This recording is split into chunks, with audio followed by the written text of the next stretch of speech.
Une nouvelle version de Frankenstein, c'est ce que propose Guillermo del Toro. Alors évidemment, vous avez peut-être vu, hein, le film est sorti sur Netflix, une nouvelle adaptation de Frankenstein, mais cette fois-ci faite avec Guillermo del Toro, voilà, qui est un réal assez connu, qui a fait d'autres films d'ailleurs.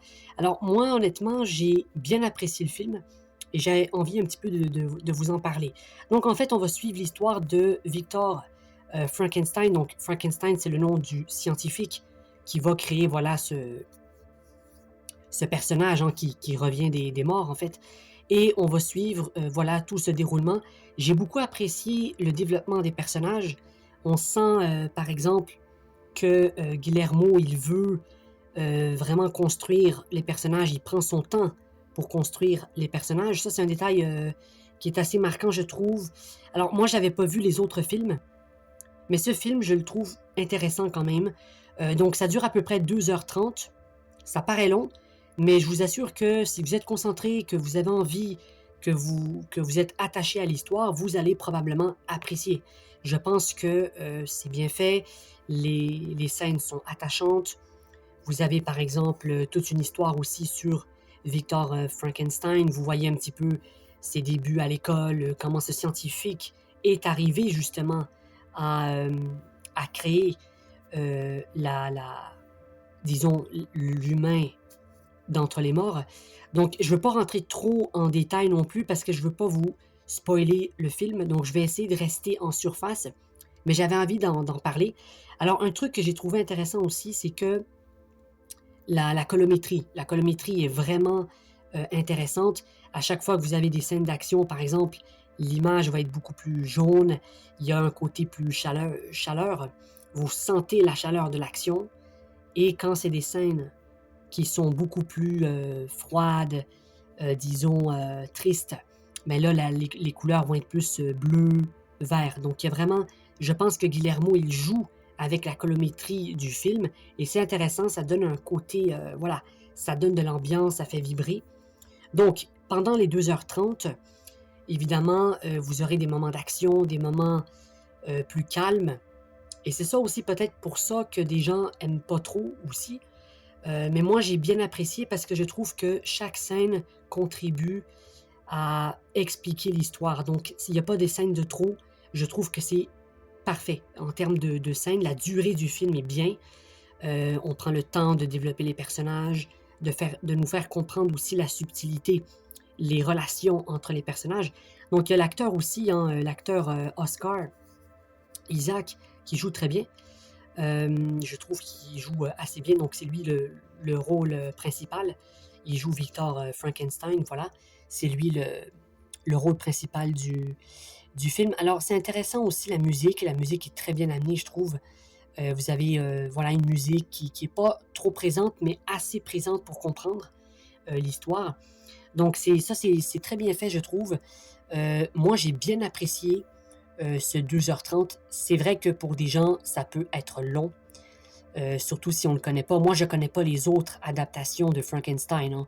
Je me rappelle d'une série animée que j'avais vue il y a bien, bien longtemps, là. Mais moi, je ne suis pas un expert de cet univers. Donc, je parle ici uniquement de ce film, ce nouveau film Netflix, voilà, qui est sorti. Mais je trouve qu'il est intéressant. On a un côté... c'est du drame en même temps. C'est pas trop gore, donc il y a un côté un peu horrifique, mais sans trop. Alors, le méchant, enfin, le méchant, on va dire l'être, le mort-vivant, disons. Donc, Victor va le créer, hein, ce mort-vivant. Et le mort-vivant, ben, j'ai vu des critiques comme quoi les gens le trouvaient un peu lisse, qui n'était pas assez gore. Pour moi, je l'ai trouvé bien. Je trouve que le côté artistique est bien fait. On voit voilà, que c'est un corps qui revit, qui a été comme construit, réadapté, quoi, par Victor Frankenstein, le scientifique, justement, qui fait ça. Donc, je trouve que c'est bien. C'est un juste milieu entre. C'est pas trop gore et en même temps, ça fait du grand public. Donc, c'est un peu. Tout le monde peut voir ce film, en fait. C'est assez. Enfin, tout le monde, peut-être. Voilà, à partir de peut-être 16 ans, quoi, voilà, 16-18 ans. Mais disons que la grande majorité des gens peuvent quand même regarder ce film. Je trouve que Oscar Isaac, il joue très bien le film. C'est vraiment assez concentré sur lui, hein. On voit ses raisons de pourquoi, comment, on voit son passé. C'est vraiment, on voit Del Toro, hein, le réalisateur, Guillermo del Toro, il prend son temps, hein. C'est un réal qui aime bien prendre son temps dans ses films. Donc voilà, le film dure 2h30. Il prend son temps, mais c'est bien amené, c'est bien fait. Vous avez des moments où il y a plus d'action, des moments où il y a moins d'action, mais c'est très rythmé, je trouve. C'est assez rythmé. Il y a quand même voilà, des scènes où on a l'impression qu'il se passe pas grand-chose, mais il se passe des choses. Comme j'ai dit tantôt, chaque scène contribue à l'histoire. C'est vraiment, c'est pas là pour rien. Chaque scène que vous avez dans le film, parce qu'il y a des éléments, il y a des éléments qui vous font comprendre l'histoire, et ça, bah, c'est très bien, je trouve. Au niveau de la musique, voilà, comme j'ai dit, c'est assez bien. C'est très bien, c'est pas non plus une musique exceptionnelle, mais c'est une musique qui, voilà, qui marche bien, elle ne dérange pas trop et en même temps nous fait comprendre des moments d'action, des moments voilà, de drame. Et ça parle un petit peu de tout ça aussi. Hein. Ça parle voilà, de la vie, ça parle de la mort aussi, ça parle des côtés éthiques. Est-ce qu'un scientifique doit ramener des morts, par exemple? Il y a ce genre de questions qui sont traitées dans le film. C'est pas non plus trop. C'est pas un film scientifique non plus. Hein. Il y a un peu de fantaisie là, dans tout ça. Ça reste ça reste un juste milieu entre la science et la fantaisie, disons. C'est un mixte entre les deux, mais ça va plutôt bien. Au niveau de la caméra, je trouve que c'est très bien filmé. On a vraiment des scènes qui sont très très bien filmées. Les plans sont réfléchis, le point de vue de la caméra est bien positionné. Bon, là c'est un peu technique, mais tout ça pour vous dire, c'est bien filmé, c'est bien fait. Je pense que vous pouvez aimer. Enfin, dites-moi ce que vous en pensez, hein, mais vous pouvez apprécier Frankenstein, le film de Guillermo del Toro, sorti sur Netflix. Alors, c'est vrai que Netflix, c'est une plateforme assez grande. Peut-être que ça va toucher un plus grand public. Et ça, c'est quand même positif. Parce que voilà, il y a plus de gens sur Netflix, donc ça pourrait permettre à plus de monde de voir ce film.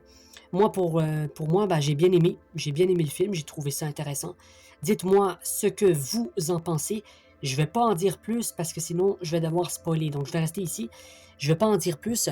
Dites-moi ce que vous en pensez. Abonnez-vous à la chaîne si vous n'êtes pas abonné. Donc voilà, c'était ma critique. Je lui donnerais, disons, allez, un 3, allez, un 4 sur 5 étoiles, mettons. Je trouve que c'est assez bien fait. Donc voilà, dites-moi ce que vous en pensez. Et évidemment, il y a d'autres personnages hein, que j'ai pas expliqué ici, mais voilà, il faut rester en surface. J'évite de vous spoiler. Merci d'avoir regardé. À la prochaine. Ciao.